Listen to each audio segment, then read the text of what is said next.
दुनिया की तमाम छोटी और बड़ी खबरों के लिए हमारे चैनल को सब्सक्राइब करना न भूलें और बेल का बटन जरूर दबाएं। दोस्तों, मैं सहल कुरैशी। दोस्तों, बाबा रामदेव ने एक ऐसी बात बोल दी जिसको लेकर बवंडर खड़ा हो चुका है और जिसे देश की सबसे बड़ी माफिया लॉबी कहा जाता है। हम शुरू से कहते हैं कि देश में 3 माफिया लॉबी है, 3 माफिया हैं। एक है भूमाफिया, दूसरे हैं एजुकेशन माफिया और तीसरे हैं जो स्वास्थ्य सुविधाओं से जुड़े हुए हैं, हेल्थ इंडस्ट्री के जो माफिया हैं। अब बाबा रामदेव ने एक बयान दिया क्योंकि जिस तरीके से इस महामारी में जितने लोग मरे हैं, जितनी जानें गई है भारत में, उसको लेकर सवाल उठते हैं। सवाल यह भी उठता है कि लोग क्यों मर रहे हैं। क्या लोग कोरोना की वजह से मर रहे हैं, या लोग गलत इलाज मिलने की वजह से मर रहे हैं, या लोग इलाज न मिलने की वजह से मर रहे हैं। ये तमाम सवाल उठ रहे हैं। और ये सब कम था, इसमें एक और बीमारी आ गई, व्हाइट फंगस। वो कम था तो एक और आ गया, ब्लैक फंगस। तो ये ब्लैक फंगस और व्हाइट फंगस आया, इसमें भी कई लोगों की अब पहला मामला जो है वो सूरत का सामने आया। पहले तो ये था कि ये फंगस जो होता था वो नाक में होता था, फिर आंख में होता था, आंख निकालनी पड़ती थी, और अब जो है वो दिमाग में पहुंचने लगा है। तो इन सब चीजों को लेकर बाबा रामदेव ने एक बयान दिया जिसको लेकर बवंडर खड़ा हो चुका है। बाबा रामदेव ने कहा है कि जो एलोपैथिक जो मेडिसिन है, जो हाईटेक साइंस की जो मेडिसिन जिसे कहा जाता है, जो डॉक्टर लोग देते हैं, एमबीबीएस और एमडी वगैरह जो दवाएं कर रहे हैं, बाबा रामदेव ने कहा है कि सबसे ज्यादा जो मौत हुई है वो एलोपैथिक मेडिसिन की वजह से हुई है। बाबा रामदेव ने यह बात कही है। जबकि हैरानी की बात यह है कि बाबा रामदेव ने अपनी पतंजलि के तहत जो कोरोना की जो दवा बनाई है, बताया जाता है कि वो सही मानकों पर नहीं है, उसकी परमिशन नहीं ली गई है। उसके बावजूद मोदी सरकार के कई मंत्री कोरोनिल का ऐड करने के लिए पहुंच गए बाबा रामदेव के पास में, और कई तस्वीरें आई सामने। उसमें नितिन गडकरी भी थे। कहा तो यह भी जा रहा है कि स्वास्थ्य मंत्री हर्षवर्धन भी उसमें थे। अब यह हकीकत कितनी है इस बात के बीचों में नहीं पता, लेकिन दूसरे जो मंत्री उनके तो फोटो आए थे बाबा रामदेव के साथ में उनकी दवा का प्रचार प्रसार करते हुए। अब जब बाबा रामदेव ने बयान दिया, उसके कई मायने हैं। एक मायना तो ये कि बाबा लाला है, वो अपना बिजनेस बढ़ाना चाहते हैं, और जिस तरीके से पिछले 5 सालों में उनका जो बिजनेस बढ़ा है वो सभी को पता है। तो 2 चीजें हैं। एक तो ये कि वो कोरोनिल का प्रचार करना चाहते हैं, अपनी आयुर्वेदा का और अपनी पतंजलि का प्रचार करना चाहते हैं। दूसरी एक वजह यह भी हो सकती है कि क्या वो इस तरह का माहौल बना रहे हैं।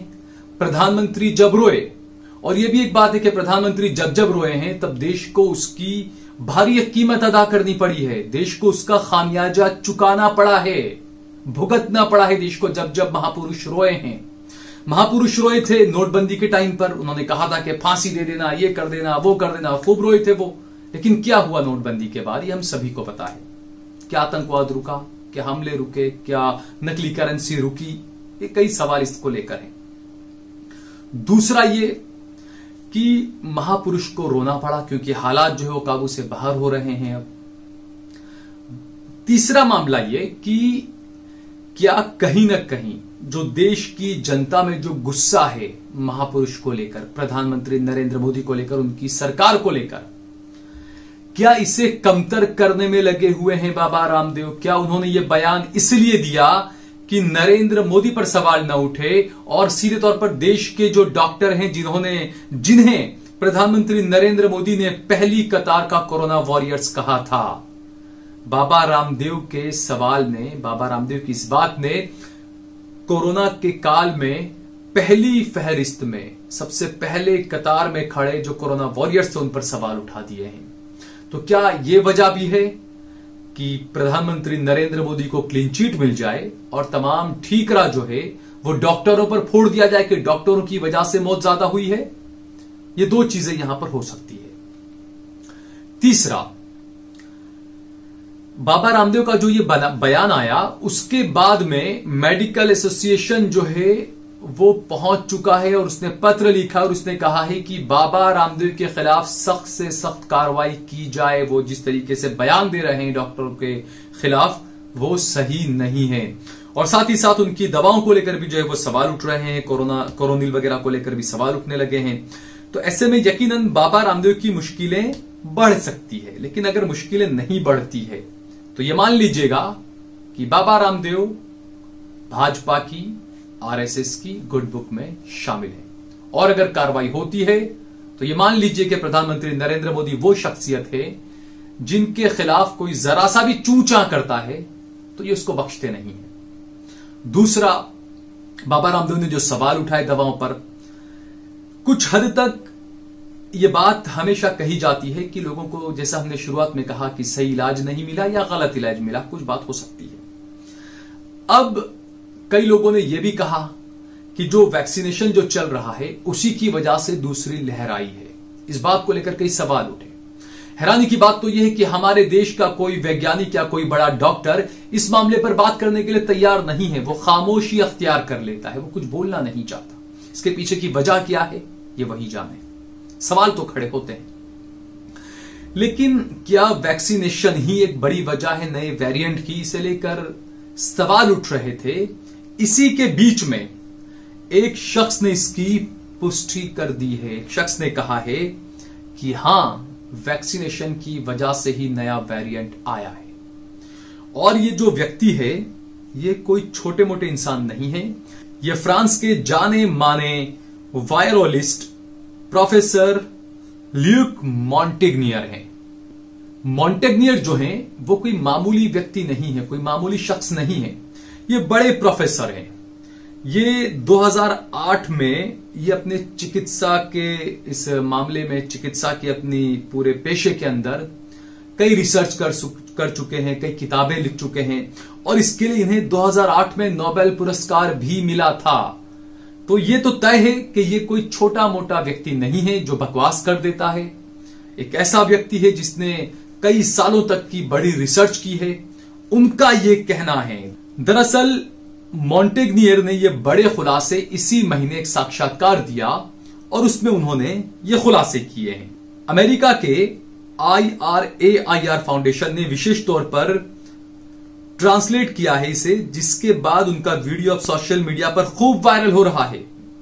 ल्यूक मॉन्टेग्नियर ने इस जो अपना साक्षात्कार दिया, इसमें साफ कहा है ये टीकाकरण ही है जिसके कारण वेरिएंट उत्पन्न हो रहे हैं।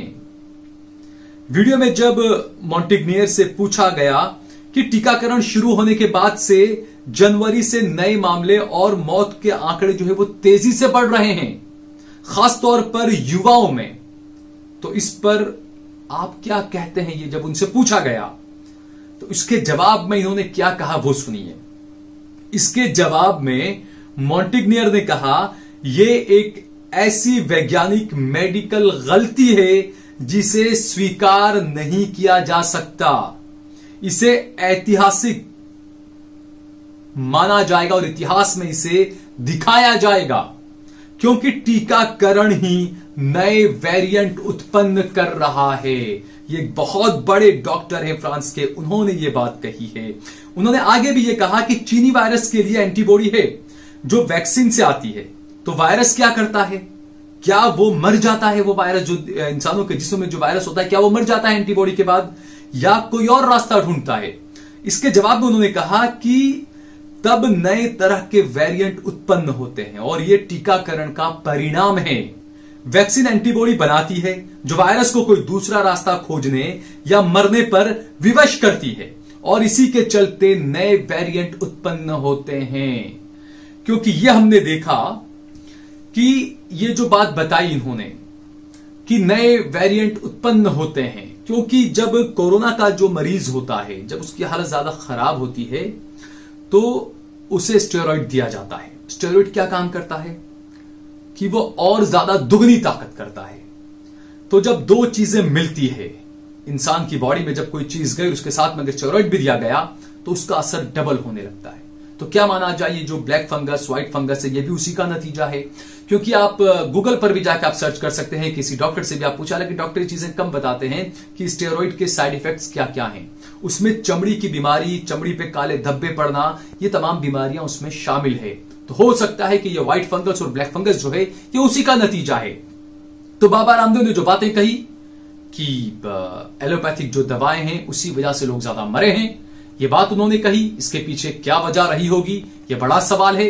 दूसरी तरफ ये बड़े साइंटिस्ट, एक बड़े डॉक्टर का जो हमने आपको बताया, ये एक बड़ी वजह हो सकती है बाबा रामदेव के बयान के पीछे। लेकिन फिलहाल ये है कि जो मेडिकल एसोसिएशन है वो जो है वो बाबा रामदेव के पीछे अब हाथ धोकर पीछे पड़ चुका है। अब देखना यह है कि मोदी जी क्या करते हैं, मोदी जी क्या कर रहे हैं, क्योंकि मोदी जी ने अब तक तो कुछ किया नहीं। और जैसा हमने बताया कि मोदी जी जब जब रोए हैं तब देश को इसका खामियाजा भुगतना पड़ा है। अगर आपको हमारा ये वीडियो पसंद आया हो तो इस पर कमेंट करिए, इसे लाइक करिए, इसे ज्यादा से ज्यादा शेयर करिए। अगर आपने हमारे चैनल देश लाइव को सब्सक्राइब न किया हो तो हमारे चैनल को जरूर सब्सक्राइब करिए। आप फेसबुक, ट्विटर और इंस्टाग्राम पर और ट्विटर पर हमारे पेज सहल कुरैशी ऑफिशियल, सहल कुरैशी और देश लाइव को फॉलो कर सकते हैं। ये तमाम अलग अलग पेज आपको फेसबुक पर, इंस्टाग्राम पर और ट्विटर पर मिल जाएंगे।